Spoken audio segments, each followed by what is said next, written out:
Maybe he knows some better fishing areas. Brock nodded at the suggestion. You're right, the man had already walked a fair distance away while the two trainers contemplated their choice. You two want to find better Pokémon or not? The man stopped for a moment to turn to look at them before he continued walking. I know the sea much better than some runts like you who don't know the first thing about fishing. Ash couldn't help but let an irked smile make its way to his face. The old man wasn't wrong. Ash had fished a bit when he was younger, sometimes with Professor Oak, sometimes with Leaf and Gary, and a few times with his mom, but it had been in the local river near Pallet Town. And he couldn't really brag about getting anything more than some Magikarp, Goldeen or the odd Poliwag. They had to walk for close to a quarter of an hour before the old man finally stopped. This part of the coast appeared devoid of people. It was isolated from the rest of the area where Ash had seen a lot of people trying their hand at fishing. The waves were much wilder, some of them splashing seawater on their faces. Ash had to shield his eyes from the spray. We only moved a bit farther away and the waves here are totally different, Ash commented. What? The old man smugly looked at Ash. You want to go fishing but can't even handle this. I can handle it, Ash answered with a grin on his face. But will we even be able to catch something when the waves are this strong? Just try it and you'll find out. The old man grinned. This was the first time Ash had seen him move away from the annoyed look that he'd had thus far. You wanna go first, Brock? Ash asked, turning to look over at his friend. Brock shook his head. I've had enough fishing for one day, he smiled. All right then, Ash nodded to himself, standing straight and throwing the line into the roaring waves, using all his strength to get it as far as he could. Now it was all a game of patience. After only a few minutes, Ash had got his first bite. But before he could reel it towards himself, he lost it. Then, he got another bite. I think it's big, Ash remarked, taking a step back and trying to pull the line in. The old man glanced at Ash. I'm surprised you even got 2 bites already. You don't know the first thing about how to fish. Ash gritted his teeth as he tried to pull even harder. Whatever it was that was on the hook, it was not just heavy but also strong. He could feel that it was pulling the rod towards itself, and this had become a competition of who had more strength. A few moments later, Ash found himself losing the battle as he was dragged towards the water. I'll help you, Brock said as he walked behind Ash and grabbed the rod. He, too, pulled hard. With Ash and Brock both mustering every bit of their strength, they finally had the upper hand. They both shouted as they managed to reel the line in and get the creature that had caught the lure on the surface. A Krabby, Ash exclaimed when he saw the crab Pokémon attached to the lure. This Krabby seems bigger than the ones I saw at Professor Oak's ranch. There were a fair amount of Krabbies in Professor Oak's ranch. Some belonged to trainers while some had just grown up in the pond there. There were some differences in sizes in those Ash had seen, but none were quite as big as this one. The one that had just appeared was at least 1.5 times bigger than those. It is definitely bigger than normal, Brock remarked with a smile. Are you going to try and catch it? You bet I am, came Ash's excited response as he unclipped one of his Pokeballs. Tia, you're up. The Ralts cooed as she materialized in front of Krabby. The crab Pokémon just slammed both its pincers on the ground, yipping as it slid a few steps towards its opponent. Start off with confusion, Ash commanded. Tia's body glowed pink as she extended her hands forward. The Krabby had begun to warp to its left, but Tia's attack hit as the water-type's eyes glowed blue. In the next second, however, the Krabby appeared to move towards Tia, rushing on its tiny legs. It broke through the confusion that quickly. Ash's eyes widened when he saw the Krabby charge. Tia lacked fighting experience, but her attacks weren't weak by any means, so Ash didn't expect Krabby to push through the attack. Not this easily, anyway. Disarming voice quickly. As the Krabby charged towards her, Tia jerked her body backwards and cried loudly. Purple sound waves which were barely visible appeared from her mouth in the shape of hearts and struck the incoming Krabby. Krabby shrieked for a moment, but as it had done with the last attack, fought past it and reached Tia. Ash grimaced when Tia's neck was grabbed by the Krabby with its pincers. It ignored Tia's cries as it swung its pincers from one side to another, fluttering Tia along with them. "Shake it off, Tia," Ash shouted. The moves of this Krabby were unpredictable. Use disarming voice again. The Krabby didn't stop swinging Tia around with its massive pincers, and it seemed to be enjoying it from the look on its face. When Tia heard Ash's voice, she let out another cry and mustered all her strength to release another series of voices. These hit Krabby head-on since she was so close. The crab Pokémon finally let go as it was pushed back by the force of disarming voice.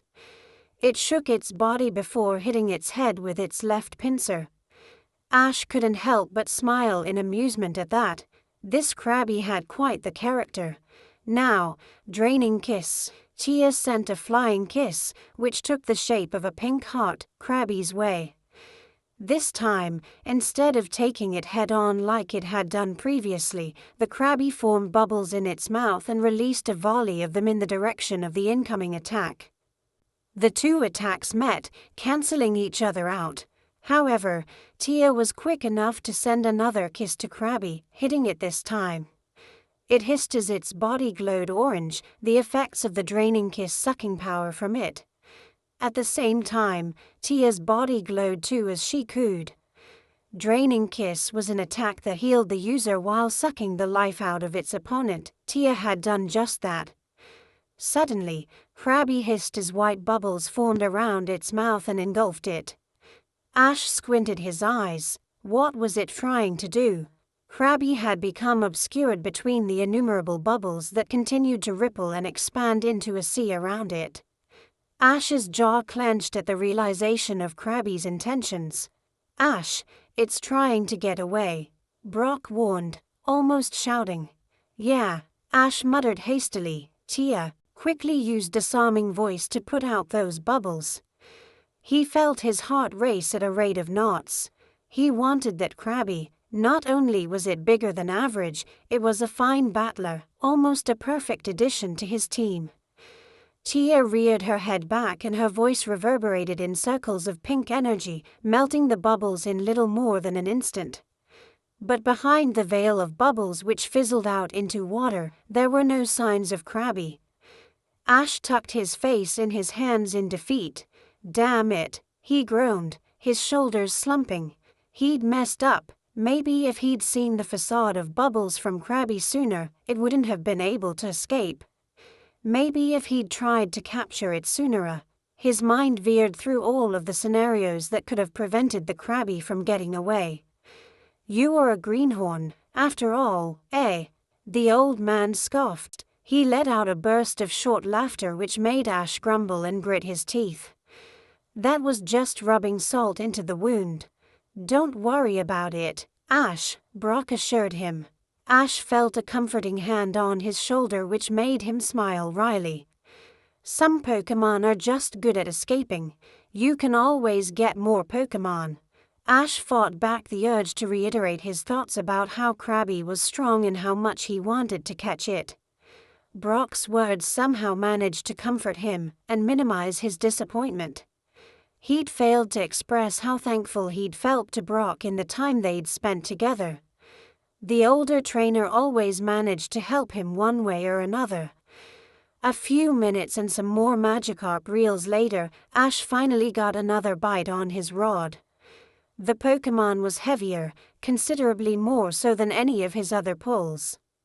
He felt a fizz as he lugged the line in, his teeth grinding due to the sheer strength he had to employ. He blinked when he eyed what appeared to be a brown rock that had tugged onto his lure. But Ash's face glistened the moment it juddered and lifted itself up, revealing lustrous red eyes that glared at him.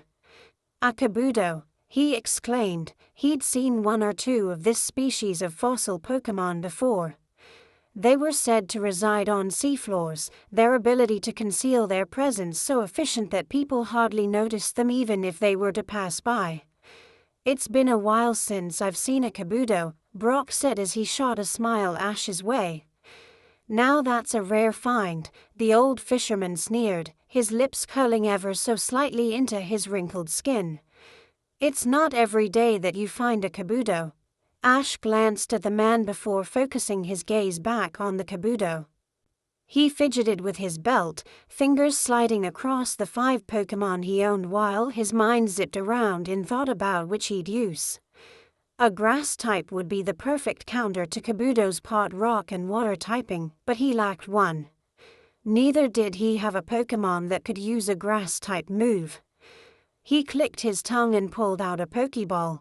"Let's get ourselves a new friend, Kaiser." As he pointed the Pokeball forward, the Dratini materialized with a snarl. Ash breathed deeply, his eyes narrowing. "Let's wait for it to make a move, Kaiser. Just make sure it doesn't have any chance to escape," he instructed. He'd had enough of failed captures recently and wasn't about to let this one go. Kaiser yanked itself up and stared down at the Kabuto, clearly intending to intimidate it, but Kabuto barely reacted. A minute passed, yet the wild Pokémon's stance didn't waver in the slightest. Silence enshrouded the area as Kabuto's scarlet orbs still peered at Ash without movement. Ash frowned. This Kabuto's temperament contrasted to the crabby he'd encountered earlier. It showed no signs of aggression and Kaiser got impatient, violently snaking towards Kabuto while growling. "All right," Ash sighed. It wasn't as if he was fond of simply waiting. "Use Dragon Breath to corner it to your left." A greenish-blue draconic stream spurted out in an instant, the air around the Dragon Breath sizzling. Finally, Kabuto moved, and even then, its defensive maneuvers were minimal. Its shell sparkled silver briefly as it buried its face into the ground. Ash heard a fizz from the Kabuto as it tumbled and skidded back from the force of Dragon Breath, mauling its claws into the cement for balance. "Harden," Ash noted. Its shell provided extreme defense because the Dragon Breath barely left a few singes. "Push it back further," Ash said. "Try Aqua Jet." Kaiser enveloped himself with water as he hustled across the distance in almost an instant. Ash scowled when he saw Kabuto summon water around itself and dash into Kaiser's Aqua Jet with its own. But then Ash smirked. Kabuto had finally decided to fight back. Kaiser shrieked after being shoved back by Kabuto's move, but he'd slammed Kabuto back even further. He roared, evidently proud that he'd managed to overpower his opponent. The two repeated their moves and this ended in a similar fashion. Kaiser's physical strength was profoundly overwhelming for the wild rock type. Ash grinned at the sight of Kabuto steadying itself. Its scarlet eyes flared up and it hissed angrily as its shell glowed silver once again. "Dragon Breath," Ash ordered. Was it using Harden again? As Kaiser flashed another Dragon Breath, the sheen on Kabuto's body died and several glittering, spiky stones materialized over its back. The draconic flames whizzed past the stones and flooded Kabuto, but the sparkling boulders viciously pelted Kaiser, lashing deep into his soft, blue skin. The fiery boulders left firm, gaping marks on the cement floor as the air around it still seethed and simmered. Kabuto steadied itself by the skin of its teeth. Kaiser fared better, but that attack had most likely hurt, even if he wasn't about to show it. "That was ancient power," Brock commented. Ash glanced at him for a second, then gazed back at Kabuto. Its attacks were strong, even if not strong enough to take on Kaiser yet. His excitement surged at the prospect of adding Kabuto to his team. "It's on its last legs, Kaiser," Ash smirked wildly. "Use Shock Wave, but control your power." A streak of yellow lightning whizzed through the air from the small white lump on Kaiser's head. Kabuto's body sparkled again to use ancient power, however shock wave crackled around it and the electricity caused it to shudder relentlessly. Ash grimaced at Kabuto's loud fizz, the pain of the sound hurt his soul. He was sure Kaiser had indeed held back, but the electric-type attack still proved overwhelmingly powerful against a water-type. His only solace was that at least Kabuto wouldn't be able to escape now. It laid on the floor, still flailing from the attack. I think we overdid that a little. Ash let a wry smile cross his features. He readied an empty Pokeball and flung it at the wild Kabuto, who'd finally ceased any movement. Red light engulfed it as it was sucked inside the empty Pokeball. Ash bit his lip and anxiously eyed the wobbling Pokeball for a few seconds. He clenched his fists tightly and grinned from ear to ear when it stopped moving. I caught my 6th Pokémon. His whisper wasn't meant for anyone but himself. Ash acknowledged Kaiser with a pat to his head after the Dratini leapt on his shoulder and leaned his head on Ash's. Great job, Kaiser. Kaiser roared at the praise, seemingly satisfied. Ash felt his shoulders stiffen when Kaiser wrapped his body around them. He'd grown slightly heavier since the last time he'd done this. That was nicely done, Brock complimented him with a smile on his face. Ash smiled back, picking the Pokeball up from the ground. Yeah, Kabuto is pretty strong. Although Kaiser had made light work of it, Kabuto's endurance and moveset had impressed Ash. It had a solid arsenal of attacks that it had used in the battle, and Ash couldn't wait to see what other moves it knew. He'd probably need to work on improving Kabuto's type coverage, but that part of being a Pokémon trainer never exhausted him. The old man, who'd watched the battle as well as the Pokémon capture, snorted. You were lucky, you got a good one. Ash could only chuckle. Thanks, I guess. The old man had sold his wares for a hiked price, and he wasn't the nicest guy to talk to, but considering he'd helped them find this fishing spot, he couldn't be that bad, could he? After returning to the Vermilion City Pokémon Center later that evening, Ash got Tia, Kabuto and Kaiser healed up from whatever damage they might have suffered. The little fishing trip had tired both him and Brock, so they spent the evening resting in their room before having dinner. The next morning, Ash collected Kabuto from Nurse Joy. He'd tried to get it back the night before when he'd taken Kaiser and Tia, but its injuries, though not critical, were serious enough for her to suggest he let Kabuto rest in the Pokémon Center for the night. Ash had been rather dejected at his inability to gauge not just what Kabuto could handle, but also Kaiser's power and control over his moves. A few minutes later, Ash stood in the same field behind the Pokémon Center that he'd used for some of his training for the past few days. He wanted to introduce Kabuto to the rest of his team. Come on out, guys, he said as he released his Pokémon one by one. Meet our new friend, Kabuto. As Ash pointed to the brown-colored shellfish, every other Pokémon of his laid their eyes on it. Kabuto, though, barely reacted to their gazes. Not unlike the battle before Ash had captured it, its red eyes flashed. Its gaze flickered from Ash to his Pokémon, carefully regarding each of them before moving on to the next. However, it did not make the scantest of sounds. Tia and Ava were the first to shriek out a low greeting to their new friend, hustling closer to it. Trooper enthusiastically joined them a moment later, springing his way towards it. Ash sniggered at the Mankey's antics. He didn't like being left behind. Meanwhile, Ignis and Kaiser simply observed the rock and water type, meeting its silent glare before they eventually let out light roars once they'd assessed it enough. Ash smiled at the sight of Tia and Ava cooing words that he couldn't make sense of to Kabuto. Tia had begun to open up more and more recently. She still didn't take very easily to human strangers, but he'd noticed her being a lot more welcoming to newer Pokémon. Trooper entered the conversation with a yelp, bending down low and inching his hand towards Kabuto's claw. Ash's lips parted and eventually formed a grin when Kabuto let out a faint but audible whir. He'd had the slightest of worry stir in his heart about whether Kabuto would fit in with everyone else.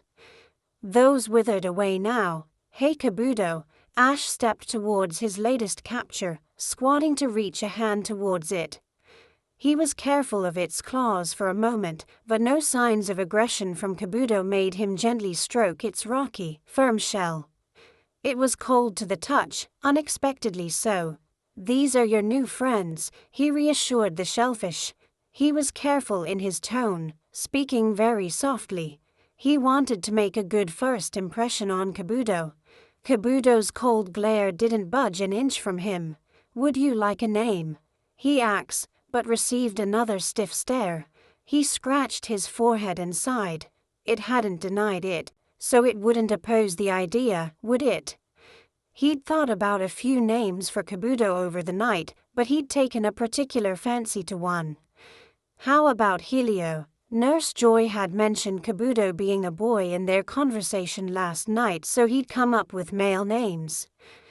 Silence. Ash's forehead creased as he pursed his lips in defeat. Tia and Ava cooed at Kabuto, whose attention finally moved away from Ash. Knowing those two, they were probably asking Kabuto to reply to him. Trooper yelped a few times as well, leaping closer to Kabuto and almost landing on his shell. Another few squeals and cries later, Kabuto fizzed while staring back at Ash. It seemed as if Kabuto liked the nickname. Or, at least he didn't mind it, since he didn't appear upset. Not that Ash could tell his emotions either way. "So, Helio, welcome to the team." Ash beamed. Helio's response was another few moments of silence which disheartened Ash, but he assured himself Helio was just a quiet personality. Hopefully, he'd come out of his shell sooner rather than later. Ash would try every possible way to win him over. As Ash moved back toward Kaiser and Ignis, he heard another whir from Helio and noticed Ava, Tia and Trooper in conversation with him. Well, at least they seemed to be getting along. Removing his Pokédex, Ash scanned Helio with it. Kabuto, the shellfish Pokémon. This Poké copyright mon thrived 300 million years ago. It's said that living specimens can still be seen in certain regions, a rare sight. It is thought to have inhabited beaches 300 million years ago. This Poké copyright mon has not changed at all in those years. It is protected by a stiff shell. This Kabuto is male. Its ability is Swift Swim. Its moves are Absorb, Harden, Aqua Jet, Scratch, Sand Attack, and Ancient Power. Ash let his Pokémon interact for a few more minutes before he began a short training session with them. They'd trained their hearts out in the days prior, so he didn't want to overexert them. He just focused on them sparring lightly against one another. He'd attempted to talk to Helio in the meantime, albeit his endeavor was extraordinarily unsuccessful. Helio did not make a sound during his one-way conversation with him. Ash found it increasingly difficult to comfort himself that day, trailing off in thoughts of what ifs. It was finally the day on which the SS. Anne would depart. Ash had gotten some training in with his Pokémon in the last 2 days. He'd tried to focus on Tia during this time. He hadn't made her train much over the time he'd been with her, deciding to let her get comfortable with the group first. He'd seen her interacting a lot more with his other Pokémon recently, so that was a positive sign. She'd gotten along well with Ava from the very beginning, which Ash believed was because they were both females, and the flying type was probably his most jolly Pokémon.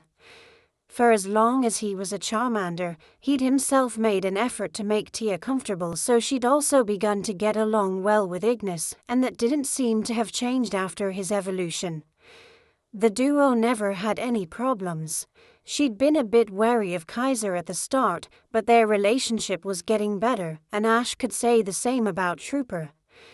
The fighting type wasn't a Pokémon that was difficult to get along with, even though he had a knack for playing pranks all too often. He'd let Helio get accustomed to his team and especially him, before he started to train him seriously. He'd tried to talk to him more over the past couple of days, but had no results to show for it. The fossil Pokémon simply stared at him during most of Ash's attempts of talking to him. Unexpectedly though, Helio had listened to his orders in the sole practice match he'd made him fight. That was the start. Ash laid eyes on a multitude of ships of various sizes as he made his way through the Vermilion port with Brock. He saw various cruise ships. Some of them looked extremely luxurious, clearly only the extremely rich could board. But there were other, more normal-looking ones as well. Some cargo ships were docked too, but most of them were towards the far side of the port. The place where Ash and Brock stood was more for the cruises.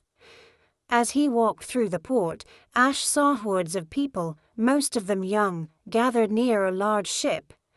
It was one of the bigger ones docked on the port. "That's the SS. N." Ash smiled, thinking about the things that could happen on the ship. Ash had become extremely excited about the event in the last few days. "There's a lot of people, much more than I expected, honestly." On Ash's remark, Brock chuckled. "It is the SS, and this big of a crowd is expected. Trainers from not only Kanto, but other regions as well, especially those nearby like Johto, also come here for it. It's an annual cruise, so the demand is always very high. It looks to me like you've seen this before." Ash glanced over at Brock. "Have you been in the SS, Anne?" "I haven't been in it," Brock said. "But I've been here once to see off my parents. They weren't taking the SS, Anne, but their cruise left on the same day as the SS. Anne did. I had a similar reaction to you at the time." Ash scratched his cheek, the corners of his lips stretching sideways. "I did think that there would be a lot of people from the things I'd heard about it, but not this much." "Well," Brock said, starting to walk towards the SS. "Anne, let's hope we have a good time in there." Ash nodded as he followed his friend. "Yeah." Ash chugged through the crowd, smiling as he saw the young Pokémon trainers like himself excitedly talking to one another. This almost seemed like a festival to him, a festival specifically created for Pokémon trainers. "Ash Ketchum," a voice called out to him. "I was hoping to find you here." Ash knew that voice. It was familiar, but one that he hadn't heard for quite a while. It sounded somewhat different from the last time he'd heard it, but he couldn't be mistaken about whom it belonged to. He turned to his left, a smile crossing his features instantly at the sight of the steel blue-haired young man, wearing a black suit. "Stephen Stone," Ash called out, making sure to stress the last name just as the boy had once done to him. "It's been a while." "Who like it?"